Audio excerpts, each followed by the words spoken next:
Chapter है हम लोगों का सीधा और प्रतिलोम समानुपात, है ना। इस चैप्टर में यानी कि सेम चैप्टर में एक क्लास हम लोग का हो चुका है। इस क्लास में हम लोग समानुपात पर बात करेंगे और एक बार समानुपात समझ जाओगे तो उसके बाद सीधा और व्युत्क्रम समझना बहुत इजी है। उससे पहले एक टॉपिक है, एक थोड़ा सा छोटा सा टर्म है, उसको समझने का कोशिश करो। वो है अनुक्रम विचरण, ठीक है।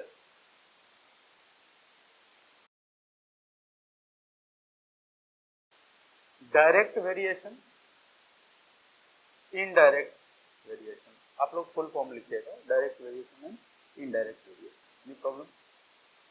अब समझने का कोशिश करो। देखो, इसको समझने के बाद हम लोग इस पर आएंगे, ठीक है। ये क्या है, सिंपल सा बात समझो कि कहीं पर भी दो क्वांटिटी जब एक दूसरे से इस तरह से रिलेटेड हो कि एक के बढ़ने से दूसरा बढ़ता है, ठीक है, एक के घटने से दूसरा घटता है, तो उसको कहा जाता है अनुक्रम विचरण। आपने बाइक में कितना तेल डाला, मान लो x लीटर,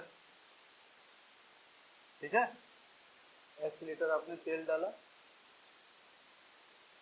आपने कितना किलोमीटर चला, मान लेते हैं y किलोमीटर। कोई दिक्कत है? आपने बाइक में कितना तेल डाला x लीटर, आपने कितना किलोमीटर चला y किलोमीटर। x और y पक्का है कि कोई ना कोई संख्या होगा, ठीक है। और यहाँ जो बात है कि आपने कितना किलोमीटर चला, यह है तेल डालने के बाद, ऑब्वियस सी बात है, लेकिन लिख देते हैं तेल डालने के बाद। तो अब तो सबको इतना क्लियर रहेगा ना कि x का मान ज्यादा होगा तो y का मान भी ज्यादा होगा। x का मान ज्यादा होगा तो y का भी मान ज्यादा होगा, x का मान कम होगा तो y का भी मान कम होगा। ऐसा संभव है कि तेल हम कम डालें और दूरी ज्यादा तय हो जाए? ऐसा कभी भी संभव नहीं होगा। तो यहाँ वही चीज हम लोगों को समझ में आ रहा है कि x और y में कैसा संबंध है, अनुक्रम विचरण का संबंध, ठीक है।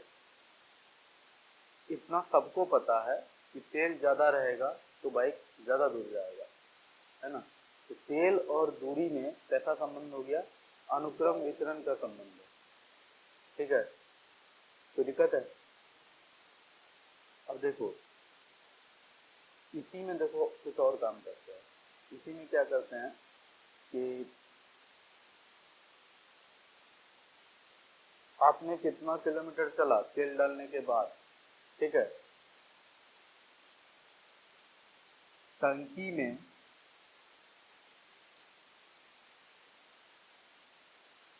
कितना तेल बचा, इसको अगर जेड माने, जेड लीटर। अब सोचो थोड़ा कहानी, वाई और जेड में, एक्स और जेड के बीच में तो संबंध बनाए थे हम लोग, एक्स और जेड, सॉरी एक्स और वाई में वो क्या था, अनुक्रम विचरण था। अब सोच के देखो वाई और जेड में कैसा रिलेशन आएगा। वाई है कि टंकी में तेल डालने के बाद आपने कितना किलोमीटर बाइक चलाया, ठीक है, और जेड है कि टंकी में तेल कितना बचा। आप जितना कम चलाएंगे, जितना वाई का मान कम होगा, जेड का मान उतना ज्यादा होगा। कम चलाइएगा तो ज्यादा तेल बचेगा।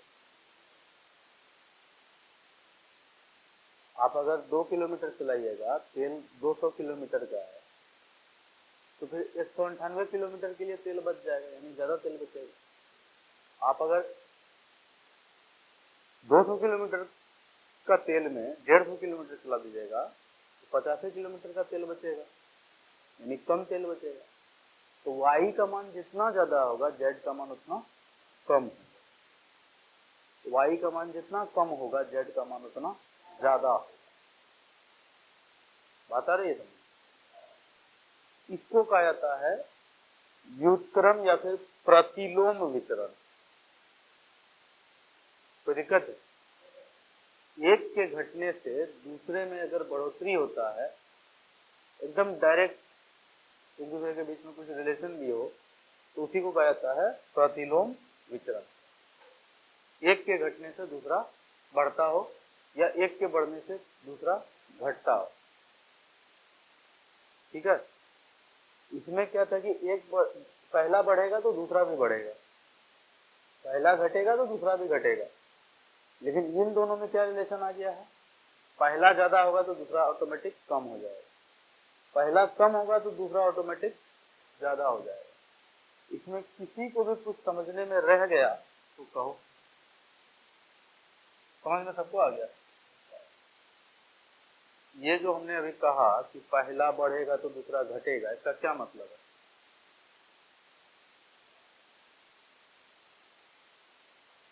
अच्छा ठीक है, चलो ये एक एग्जांपल है। अब तुम्हारे एंड से, तुम्हारे तरफ से एक एग्जांपल तुम लोग बता दो, बताओ।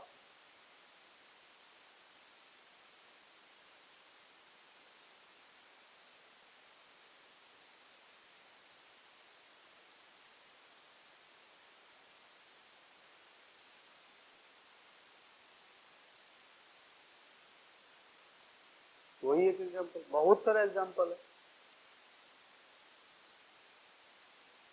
बहुत सारा एग्जांपल है, सोच के बताओ। अच्छा ठीक है, ये वाला एग्जांपल बाद में बताना, पहले अनुक्रम विचरण का और एग्जांपल बताओ तो देखना तब उससे बनेगा। अनुक्रम विचरण का कि पहला चीज बढ़ रहा है दूसरा भी बढ़ रहा है, क्या? चार्ज, यानी कि मोबाइल में जितना परसेंट ज्यादा चार्ज होगा, ठीक है, 40% चार्ज रहेगा तो मान लो 4 घंटा चलता है, 80% चार्ज में 8 घंटा चलता है, तो इसने कहा कि चार्ज का परसेंट और जितना घंटा मोबाइल चलेगा दोनों आपस में अनुक्रम विचरण में है। बिल्कुल सही। और बोलो। इसी में देखो, इसमें अनुक्रम विचरण तुम जो निकाले बोले तुम अभी, इसी में तुम्हारा वो भी निकल जाएगा, व्युत्क्रम या प्रतिलोम विचरण इसी में सोचोगे तो निकल जाएगा। फुल चार्ज होने के बाद कितना घंटा मोबाइल चला और कितना चार्ज बचा, दोनों में व्युत्क्रम रिलेशन है। और ऐसा रिलेशन, ये प्रतिलोम रिलेशन, ये सबको पता है, सबने यूज किया है अपने जीवन में, हर कोई यूज करता है। जैसे मोबाइल चला रहा है, जल्दी करो बैटरी खत्म होने वाला है, सबको पता है कि टाइम जैसे जैसे बीत रहा है बैटरी वैसे वैसे खत्म हो रहा है। अरे ये बात सुन, तो जल्दी करो, तो ये जो जल्दी करो वाला फीलिंग आता है भीतर से, वो इसलिए आता है क्योंकि आप प्रतिलोम विचरण को समझ रहे हैं, बस उसका नाम नहीं जान रहे हैं, आज बस उसका नामकरण हो रहा है।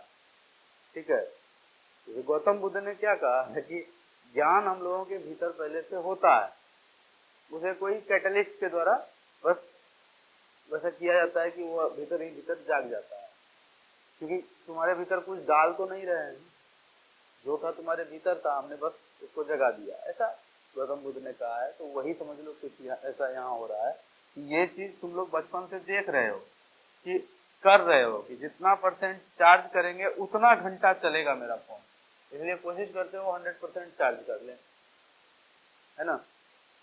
और जब चार्ज हो जाता है तो फिर उसके बाद दिमाग में ये रहता है कि जितना घंटा फिल्म देखेंगे इसमें, जितना घंटा नेट पर सर्फिंग करेंगे, जितना इसमें ज्यादा से ज्यादा इसका यूज करेंगे उतना बैटरी इसका जल्दी खत्म होगा।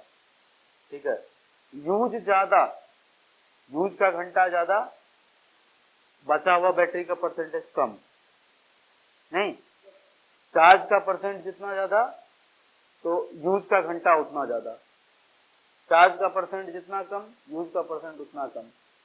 तो चार्ज और आवर ऑफ यूजेज, ठीक है, प्रयोग किया जाने वाला समय और चार्ज दोनों आपस में क्या है, अनुक्रम विचरण में। और उसी जगह पर जो जगह एक और चीज क्या है, अभी तुरंत जो बोले कि जितना घंटा आपने मोबाइल यूज किया और जितना चार्ज आपका बच गया, ये दोनों आपस में कैसा विचरण में है, प्रतिलोम विचरण। ये चीज है, तो बहुत ही सिंपल है, ये कुछ खास नहीं है इसमें कुछ समझने लायक। और यहाँ बस इतने जानना है कि एक बढ़े दूसरा भी बढ़े तो अनुक्रम विचरण, एक बढ़े तो दूसरा घटे तो फिर उसको कहेंगे प्रतिलोम विचरण। ठीक है, ऐसा रिलेशन ढेर सारा मैथमेटिकल क्वांटिटी में हो सकता है। जैसे अब तुम्हारे एंड से और बताओ इसको एग्जाम्पल।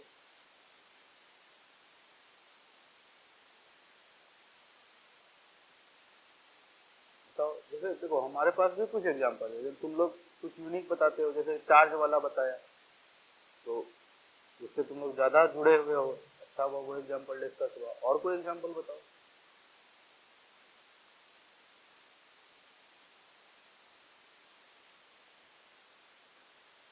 हाँ, व्युत्क्रम रिलेशन का एक और रिलेशन बताते हैं। प्रतिलोम या व्युत्क्रम एक ही बात है, व्युत्क्रम विचरण का, कि तुम्हारा पॉकेट मनी, ठीक है, तुम्हारा पॉकेट मनी और पॉकेट मनी मिलने के बाद नंबर ऑफ डेज, नहीं, एक दूसरे का व्युत्क्रम या प्रतिलोम विचरण में होता है।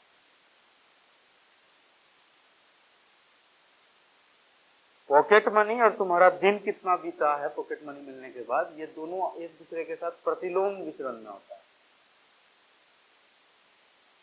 अगर पॉकेट मनी जितना भी मिला है, 1000, 2000, 500, जो भी पॉकेट मनी मिला है, जितना दिन बीतता है ना, दिन जैसे जैसे बीतता है, पहला दिन तुम्हारे हाथ में 5000 रुपया है या 500 रुपया है, जो तुम्हारा पॉकेट मनी हो, पहला दिन 500, दूसरे दिन 400, तीसरे दिन 300, चौथे दिन 200, पांचवें दिन 200, छठे दिन 200, सातवें दिन 200, आठवें दिन 190,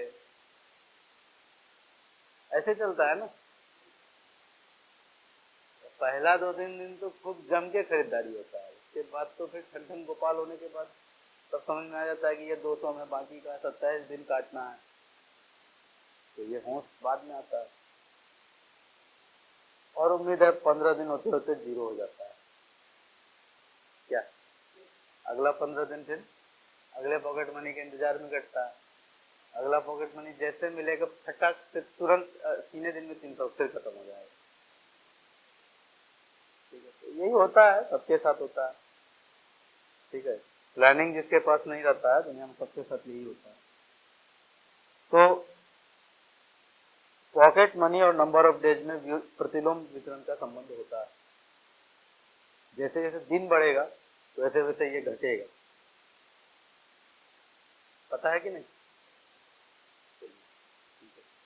पता है तो अच्छी बात है।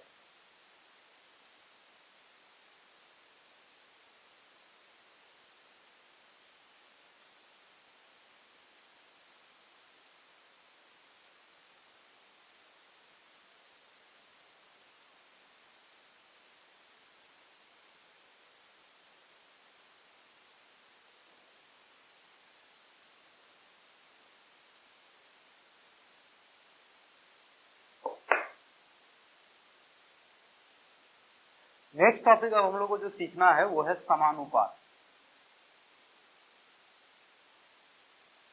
समानुपात,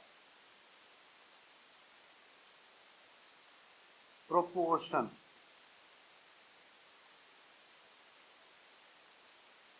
देखिए, ये कोई बहुत भारी चीज नहीं है, बहुत ही सिंपल चीज है।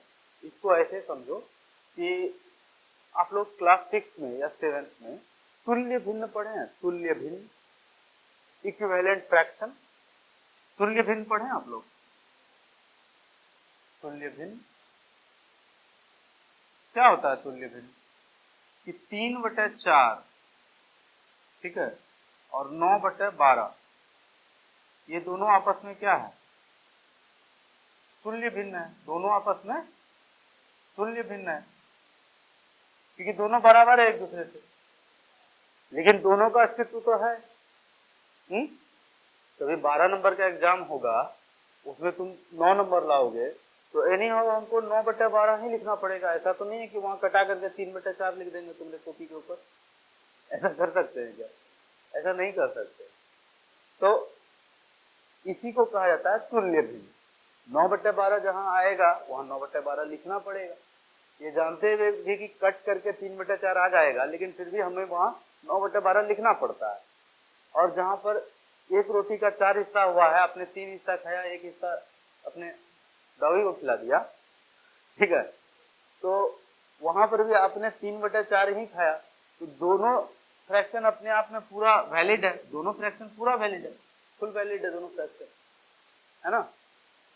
तो दोनों वैलिड भी है और दोनों एक दूसरे के इक्वल भी है, ठीक है। मैथमेटिकल वे में आप 9/12 को कटवा करके 3/4 लिख सकते हैं, लेकिन अगर मार्क्स की बात है तब फिर ऐसा नहीं कर सकते हैं, क्योंकि ऐसा करेंगे तो फिर तब एक्चुअल में पता नहीं चलेगा कि कितना मार्क्स आप लाए हैं। लेकिन मैथमेटिकली तो आप ऐसा कर सकते हैं। तो इसलिए कहा जाता है कि 9/12 और 3/4 आपस में क्या है? तुल्य भिन्न है। कैसा भिन्न है? तुल्य भिन्न। तो कुछ खास इसमें समझने लायक नहीं था। और याद रखना, इसी को कहा जाता है समानुपात, भी यही है, कहा जाता है तुल्य अनुपात को समानुपात कहते हैं। कुछ दम ही नहीं है। अनुपात पहले ही पिछले क्लास में बता दिए कि अनुपात क्या है। तो एक क्वांटिटी का दूसरे क्वांटिटी पे भाग के रूप में जो भी होता है उसी को अनुपात कहा जाता है। जैसे पिछले क्लास में बोले थे कि कितने लड़की आए हो, तो बोला 20, ठीक है, और लड़का कितना आया है, तो बोला 45। नहीं, उल्टा बोल रहे हैं, लड़का कितना आया है तो 20, लड़की कितनी आई है तो 35। ऐसा था कुछ नहीं। तो बोले थे कि जब ऐसा होगा कि लड़कों की संख्या 20, लड़कियों की संख्या 35, तो फिर उसमें कुछ होता है, इस तरह से लिखा जाता है कि लड़के और लड़कियों की संख्या का अनुपात, लड़के और लड़कियों की संख्या का अनुपात बराबर 20:35, ऐसा लिखा जाता है। तो दिक्कत कहीं अगर तुम्हें ऐसा भी लिखा हुआ रहे तो फिर उसमें घबराने की कोई बात नहीं है। इसी को इस तरह से लिखा जाता है, ठीक है। 35 लड़की पर 20 लड़के, तो लड़के और लड़कियों की संख्या का अनुपात 20:35। तो अनुपात लिखने का सिस्टम कोई खास कठिन काम नहीं है, बहुत इजी काम है। कि मतलब कहीं पर दो अलग अलग सामान या वस्तु या व्यक्तियों की संख्या है, तो आपको पूछेगा अनुपात कितना है, तो पहला का संख्या लिख देंगे, फिर ये 2 डॉट देंगे, फिर दूसरे का संख्या लिख देंगे, यही हो गया दोनों के संख्याओं का अनुपात, ठीक है। अनुपात और भी चीजों में यूज होता है। फॉर एग्जाम्पल, फिलहाल यहां देख लो थोड़ा सा और इसमें क्लियर कर देते हैं कि 20/35 है। अगर भाग के रूप में इसको कटाएंगे तो कैसे कटेगा? 5 चौके 20, 5 7 35। तो कहा जाएगा कि 20:35 हो या फिर 4:7 हो, ठीक है ना। अगर भिन्न के रूप में देखें तो 4/7 और 20/35 क्या है? तुल्य भिन्न था, नहीं था? तुल्य भिन्न था। तो उसी तरह से 4:7 और 20:35 ये तुल्य अनुपात है, तुल्य अनुपात है। और तुल्य अनुपात को ही आपस में समानुपात कहते हैं। तुल्य अनुपात को ही क्या कहते हैं? समानुपात, ठीक है। अब इसको ऐसे समझो थोड़ा और अच्छे से अगर समझना है तो।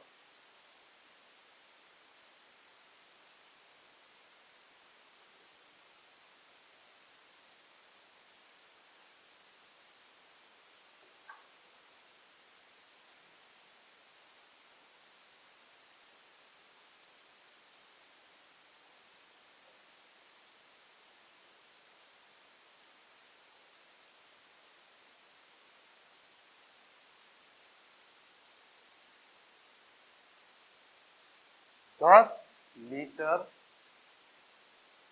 पानी, ठीक है।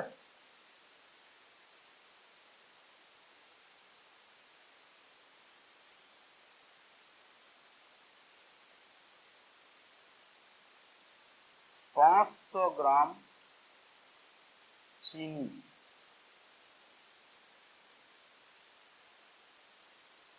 प्रॉब्लम डाल दिए। उसके बाद इसको अच्छे से मिलाए, ठीक है। कुछ नींबू वींबू भी डाल दिए, रसना रुआवजा जो था जो मिला सब डाल दिए, ठीक है ना। और अच्छे से मिला रहा है, मिला रहा है, मिला रहा है, मिला रहा है, मिला रहा है। उसके बाद एक गिलास में निकाला गया इसे, ठीक है। अगर उस गिलास में पानी की मात्रा 200 ml है तो बताओ चीनी कितना हो?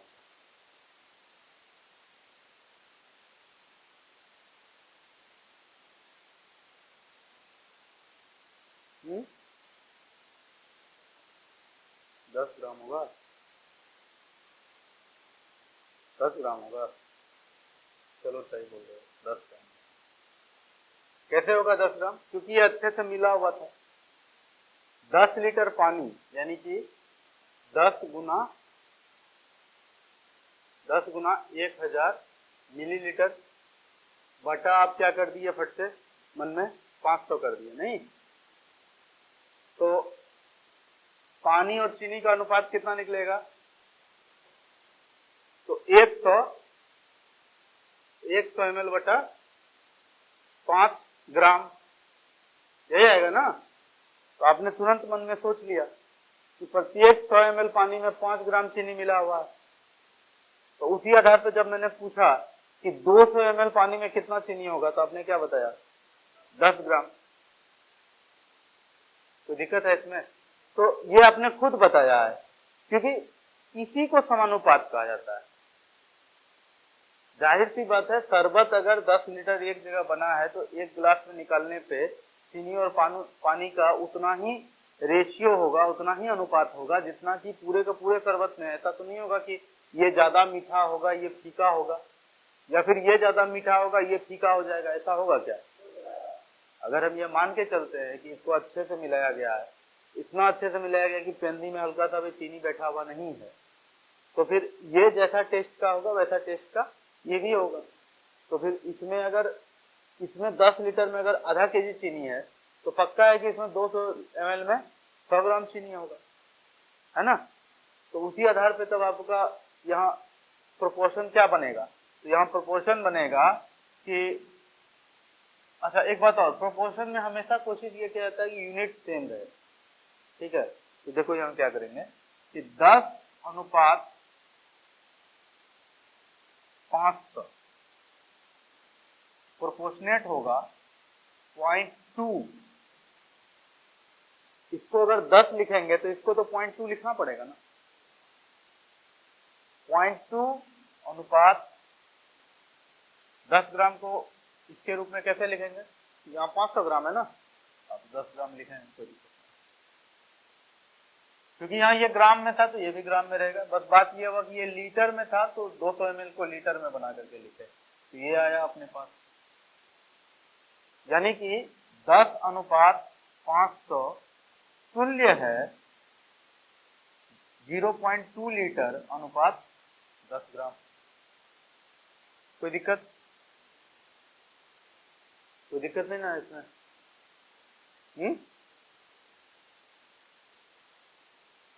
तुम स्वेटर पहन के कहा नहीं? हाँ, बाहर में गर्मी लग रहा था, क्रिकेट चल रहा था, यहाँ तो क्लास में ठंडा लग रहा होगा। ऐसा गलती मत किया करो, जाड़ा है, जाड़ा सबके लिए है, ठीक है। ये समझ में आ गया समानुपात? हाँ ओके।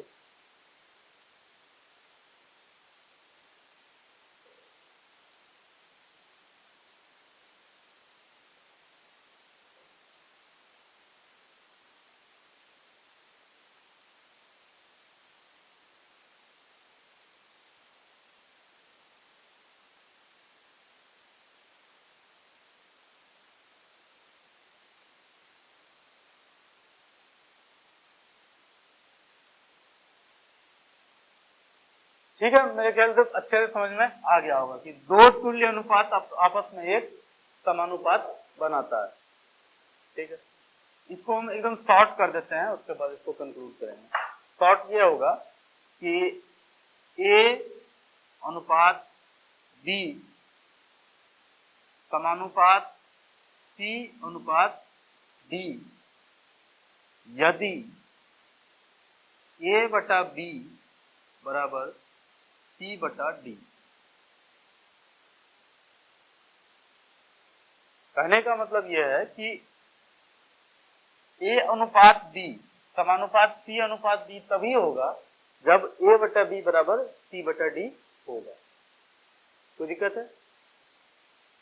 दो अनुपात को आपस में समानुपात कब कहेंगे तो उसका शर्त यही है। ठीक है, आगे बढ़ते हैं।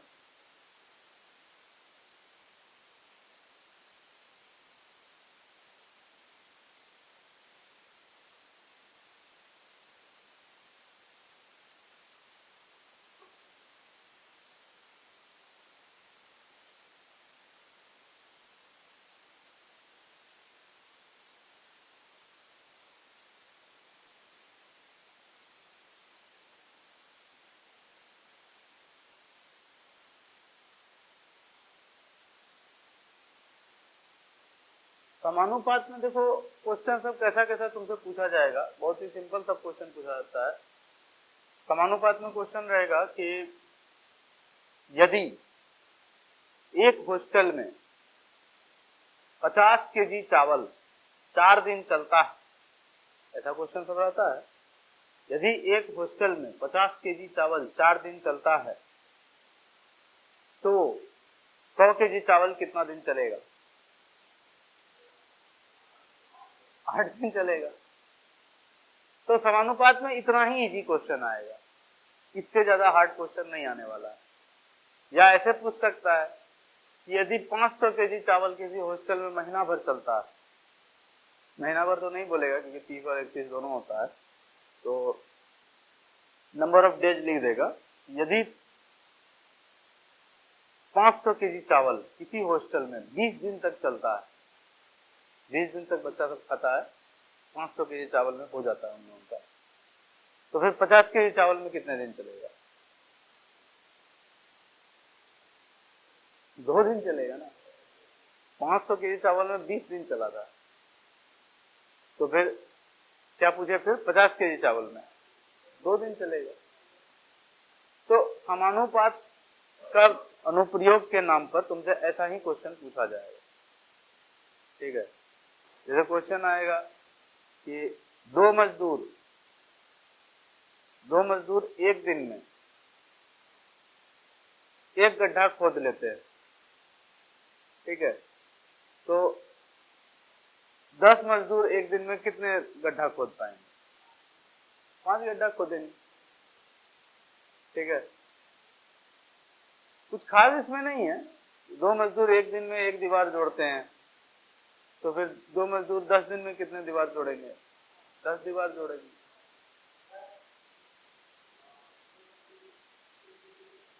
हाँ,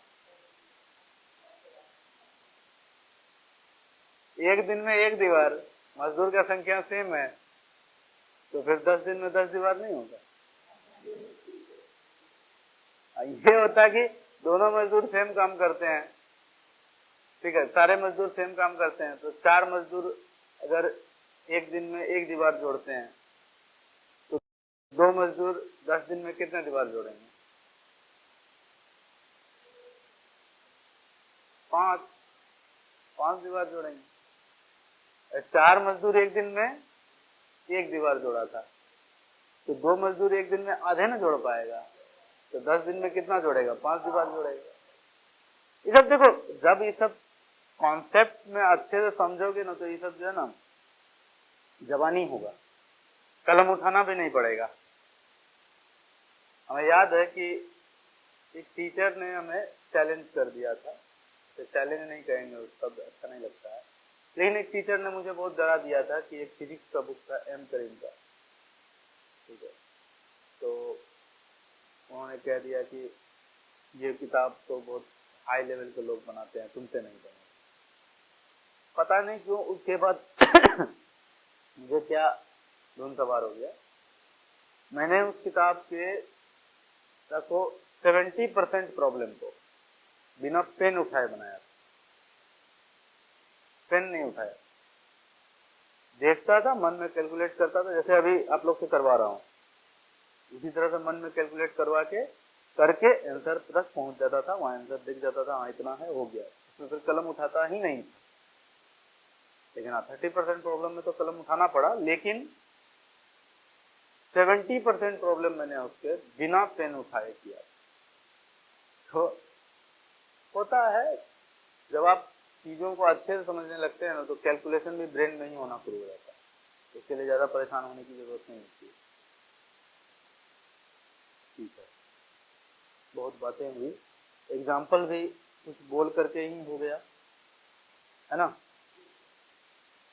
सीधा समानुपात को समझना हम लोगों को, देखिए सीधा समानुपात को समझने के लिए हम लोग फिर से वो मोटरसाइकिल वाला एग्जाम्पल को दोहराते हैं, मोटरसाइकिल और तेल वाला एग्जाम्पल। देखो एक व्यक्ति अपने गाड़ी में, अपने बाइक में तेल डालता है और उसके बाद उसको चला के देखता है कि मेरा गाड़ी कितना दूर तक चलता है। ठीक है, तो तेल जो डाल रहा है उसको हम लोग मान लेते हैं एक्स, और जितनी दूर वो गाड़ी चलाता है, जितना किलोमीटर वो चलाता है, उसको मान लेते हैं वाई। एक्स जो है वो हमारा लीटर में है, ठीक है, एक्स हमारा क्या चीज में है, लीटर में है, और वाई क्या है, किलोमीटर में। तो इस तरह से हम लोग देखेंगे कि वो आदमी के साथ क्या हो रहा है जब उसने ये ट्राई किया। सबसे पहले देखो उसने 1 लीटर तेल डाला, बाइक उसका 50 किलोमीटर गया। 2 लीटर डाला 100 किलोमीटर गया। 3 लीटर डाला 150 किलोमीटर गया। 4 लीटर डाला 200 किलोमीटर गया। 5 लीटर डाला 250। 6 लीटर में 300। 7 लीटर में 350, और so on वो करता रहा। यहां से हम लोग ये सीधा समानुपात के कंसेप्ट को समझेंगे कि सीधा समानुपात कहते किसको हैं। ठीक है, समानुपात किसे कहते हैं पहले हो चुका है। दो अनुपात अगर आपस में तुल्य है तो उसी को समानुपात कहते हैं। लेकिन सीधा समानुपात किसको कहते हैं वो समझो। देखो क्या है, अगर मान लो x1 का मान आपका कितना है, x1 का मान कितना है 1 लीटर, 1 लीटर। तो फिर y1 का मान कितना हो जाता है 50 किलोमीटर।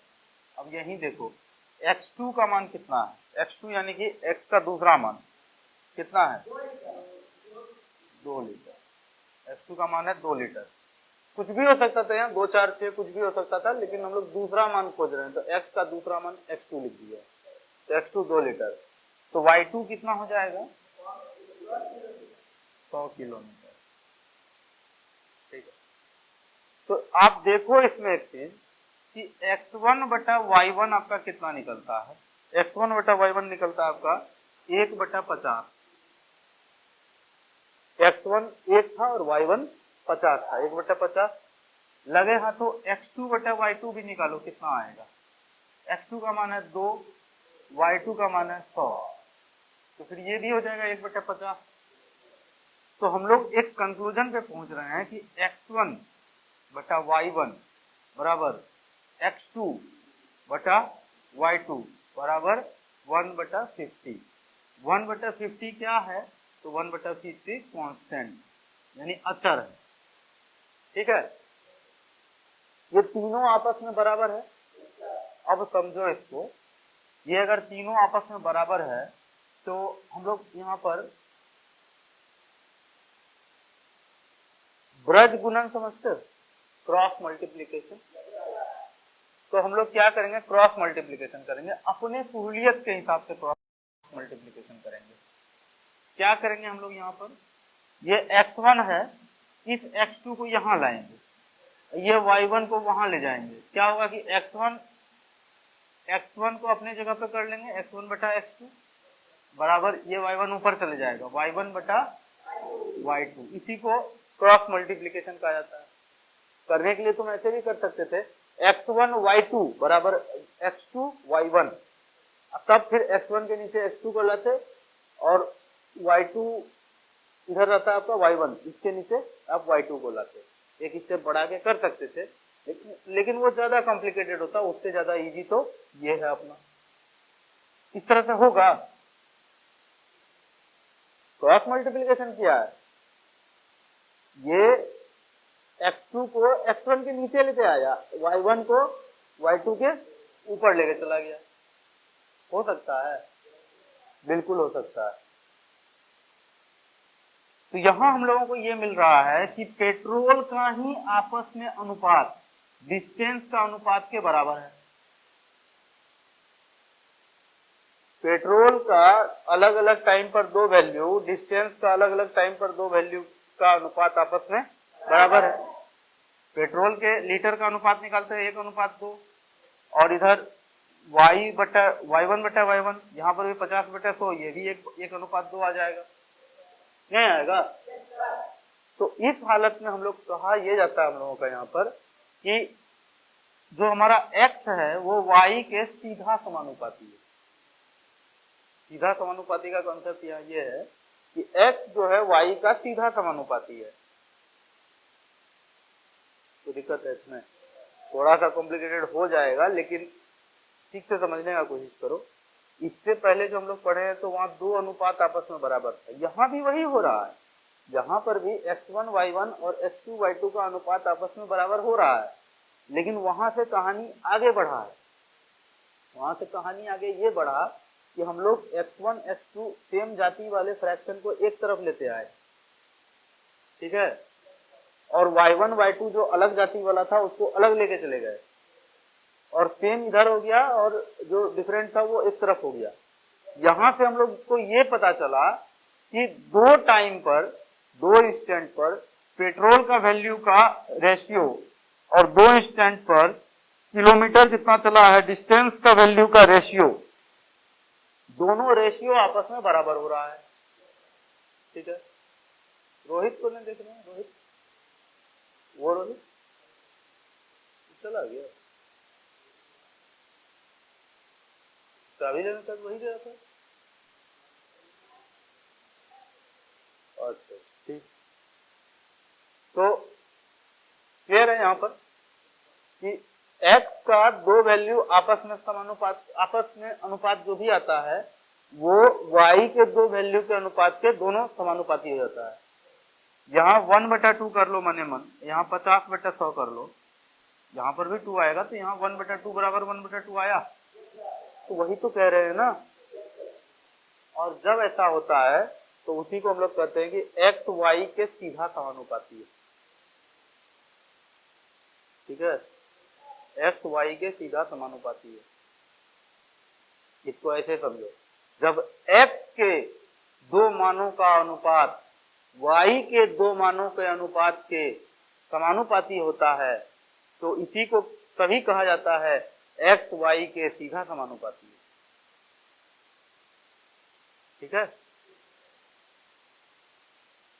फिर से सुन लो, जब x के दो मानों का अनुपात और y के क्रमशः दो मानों का अनुपात आपस में तुल्य होता है तो फिर x और y को एक दूसरे के सीधा समानुपाती कहा जाता है।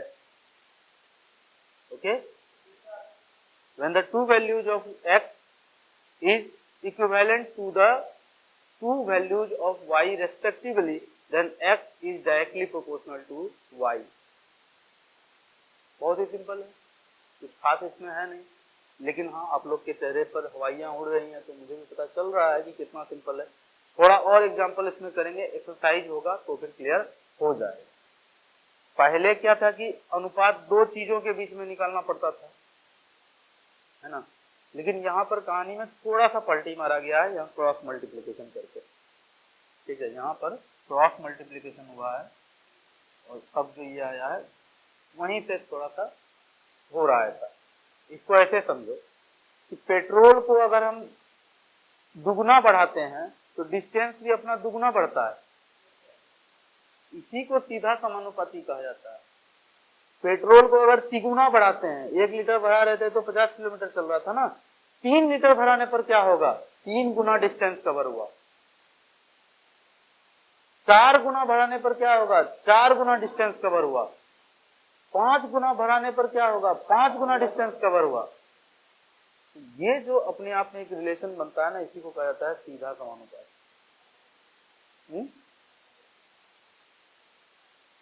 तो दो क्वांटिटी जब भी ऐसा हो तो ऐसा होता है। जैसे कि तुम्हारे स्कूल में बच्चे आते हैं, हमारे स्कूल में, तुम्हारा मतलब मेरा, हमारा, हमारे स्कूल में बच्चे आते हैं और बच्चों के लिए खाना बनता है। तो खाना कितना बनेगा ये एकदम क्लियर होता है कि 100 बच्चा आया है तो 10 किलो चावल डालो।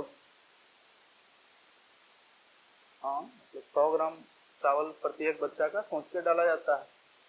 मतलब 1 to 5 के 10 बच्चे, आप लोग हैं तो फिर अगर आप लोग 100 हैं तो फिर 15 केजी चावल डाला जाएगा। 150 ग्राम मान के चला जाता है कि प्रत्येक बच्चा 6 to 8 का खाएगा। 1 to 5 का वही 100 ग्राम है शायद बोल रहे हैं, कंफर्म नहीं, क्योंकि ये काम हेड मास्टर के जिम्मे होता है। हम लोग बहुत फ्री है इससे। और वैसे भी आपको हम लोग के जिला में क्या हो रहा है, खाना सरकार की तरफ से ही बन के आ जाता है, टिफिन में आप लोग को मिल जाता है। हम लोग मतलब टीचर या स्कूल को बनाने का कोई जरूरत नहीं। तो जब हम लोग बनाते थे स्कूल में तो क्या होता था कि 100 बच्चा आया है तो 10 किलो चावल डालो, 200 बच्चा आया है तो 20 किलो चावल डालो। यानी कि बच्चों का संख्या का अनुपात और चावल के संख्या का अनुपात, बच्चों का संख्या का अनुपात बटे चावल का वजन का अनुपात बराबर होता था। नहीं, 100 बच्चा पर 10 किलो चावल, 200 बच्चा पर 20 किलो चावल। तो फिर इसमें कहेंगे ना कि बच्चों की संख्या और पकाए गए चावल का वजन आपस में सीधा समानुपाती है। नहीं, क्योंकि मान लो कि 2 दिन का बात करते हैं, ठीक है, 2 दिन का, मंडे और ट्यूसडे। मंडे के दिन बच्चा आया था 100, चावल डाला गया 10 किलो। ट्यूसडे के दिन, सॉरी इधर कर देते हैं, ट्यूसडे यहाँ है ना, तो चावल डाला गया 10 केजी। ट्यूसडे के दिन बच्चा आ गया 150, चावल डाला गया 15। अब देखो, बच्चा, चाइल्ड, चावल, राइस, ठीक है, C1 बटा C2 क्या हो जाएगा यहाँ, 100 बटा 150। R1 बटा R2 क्या हो जाएगा, 10 बटा 15। यहाँ पर भी 2 एक जीरो कटता है तो 10 बटा 15 यहाँ भी आता है। R1 बटा R2 में भी 10 बटा 15 आता है। इसलिए डायरेक्ट क्या कहेंगे, C जो है वो R के प्रोपोर्शनल है। C जो है, C का 2 वैल्यू, C का 2 वैल्यू का रेशियो, R का 2 वैल्यू का रेशियो आपस में बराबर है, तुल्य है। तो जब 2 रेशियो तुल्य है तो हम कहेंगे ना कि C R के सीधा समानुपाती है। सीधा समानुपाती का मतलब C में जितना गुना का अंतर हुआ R में भी उतना ही गुना का अंतर हुआ। बात आई समझ में? C में जितना गुना का अंतर हुआ R में उतना गुना का ही अंतर होता है, ज्यादा अंतर नहीं होता है, कम भी अंतर नहीं होता है।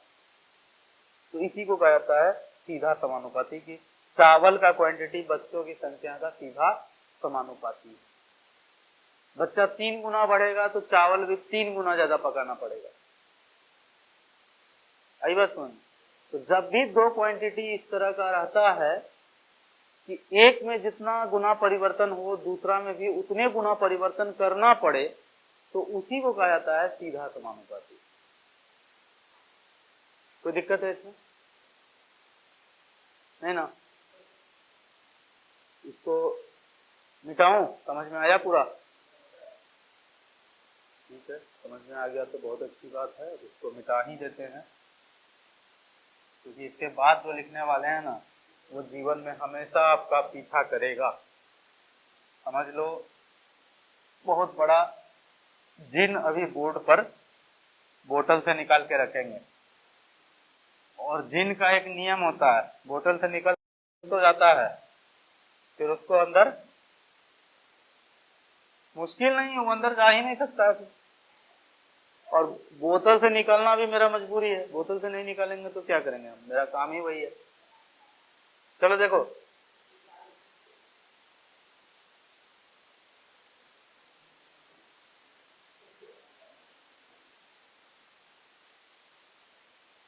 यदि x के दो मान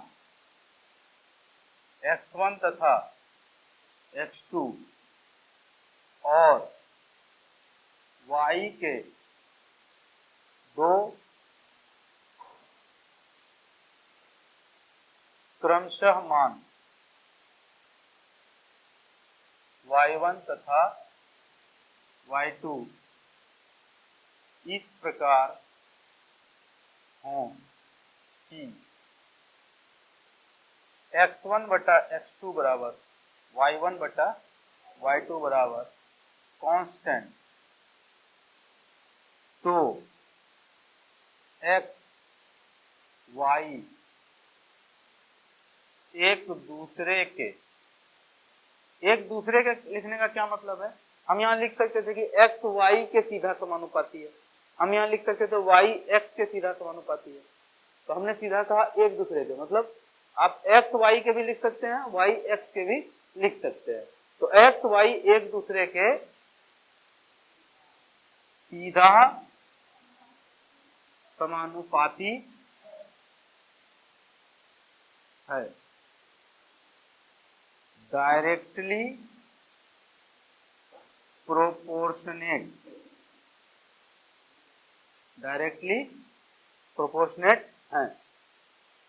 यदि x के दो मान x1 तथा x2, y के दो मान y1 तथा y2 इस प्रकार हो कि x1 बटा x2 बराबर y1 बटा y2 बराबर कांस्टेंट, तो x y एक दूसरे के सीधा समानुपाती हैं। लेकिन गणित में इस तरह से भाषा में सब चीज नहीं चलता है।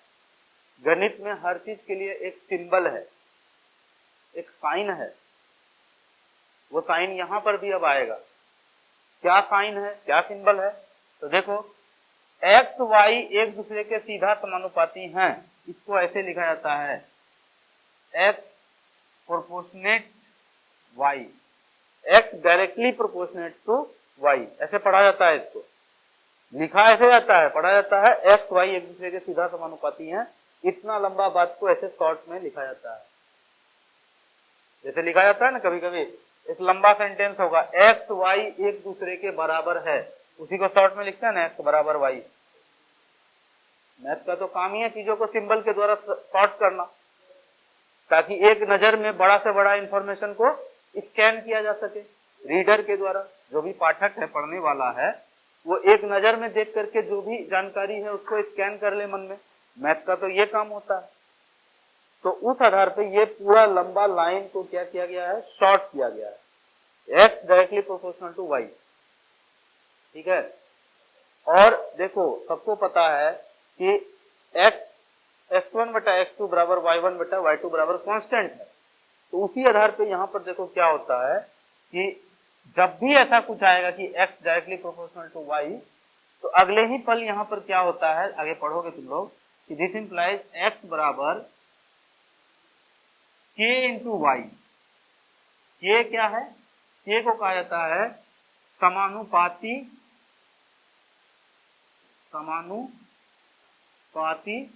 स्थिरांक, समानुपाती स्थिरांक, प्रोपोर्शनलिटी कांस्टेंट, प्रोपोर्शनलिटी कांस्टेंट, समानुपाती स्थिरांक, प्रोपोर्शनलिटी कांस्टेंट,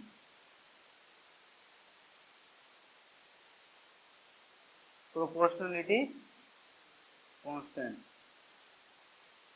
समानुपाती स्थिरांक। जब भी कभी x प्रोपोर्शनल टू y होता है उसके अगले ही पल ये लिखा रहता है x इक्वल्स के वाई।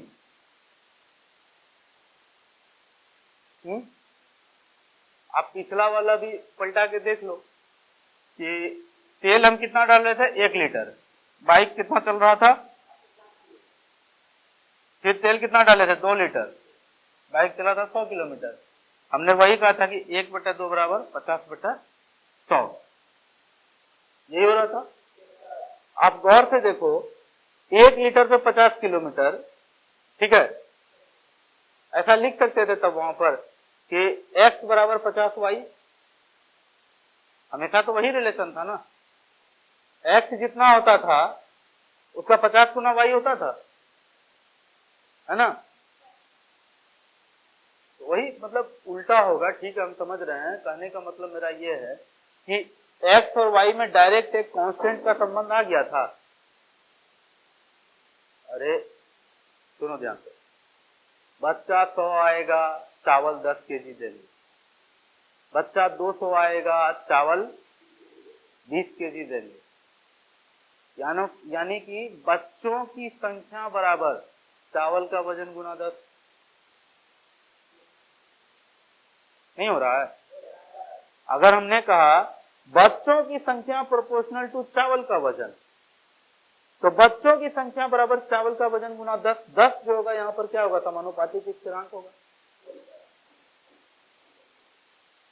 एक संख्या से गुना होने पर हो रहा है ना संबंध, पूरा बराबर का संबंध पूरा होता है एक कांस्टेंट से गुना करने पर, वही कांस्टेंट कहलाएगा समानुपातिक स्थिरांक। जैसे देखो 50 किलोमीटर 1 लीटर तेल में, 100 किलोमीटर 2 लीटर तेल में, सीधा लिख दें तब कि x बराबर 50 गुना वाई। 50 किलोमीटर 50 गुना वाई, 50 गुना 1, 100 किलोमीटर 50 गुना 2, तो 50 वहां पर क्या हो जाएगा, समानुपातिक स्थिरांक होगा। तो जब भी कभी दो क्वांटिटी आपस में सीधा समानुपाती होता है तो फिर समझ जाओ कि दोनों में एक कांस्टेंट का बस फासला होता है, एक कांस्टेंट से गुना करने पर दोनों एक दूसरे के बराबर आ सकता है, उसी कांस्टेंट को समानुपाती स्थिरांक कहा जाता है। तो ये पूरा कंसेप्ट था आपका समानुपाती स्थिरांक या सीधा समानुपाती पर। आज हम प्रतिलोम समानुपाती, व्युत्क्रम समानुपाती जिसको कहा जाता है, अंग्रेजी में इनवर्स समानुपाती या इनवर्सली प्रोपोर्शनल कहा जाता है, वो आज नहीं पढ़ा रहे हैं आपको, क्योंकि आज पढ़ाएंगे तो फिर बहुत कंफ्यूजन हो सकता है। आज जो पढ़ाए हैं इसको घर जाकर के बार बार आप इतना चीज को लिखिएगा, इससे रिलेटेड एग्जाम्पल करिएगा बुक से, एक्सरसाइज ना भी करिए हमें कोई दिक्कत नहीं है, हमें करा देंगे एक्सरसाइज, एग्जाम्पल बुक से ज्यादा करिएगा, बार बार इस कॉन्सेप्ट को दोहराइएगा, तब आप इस स्थिति में आएंगे कि कल जो हम पढ़ाएंगे आपको इनवर्सली प्रोपोर्शनल, वो आपको समझ में आ जाएगा। आज कुछ ना समझ में आएगा। आज जितना पढ़ाएं इसी को ठीक से करके आ जाओ, यही काफी है। उम्मीद है क्लास अच्छे से समझ में आ गया होगा, क्लास अच्छा रहा। ठीक, थैंक यू।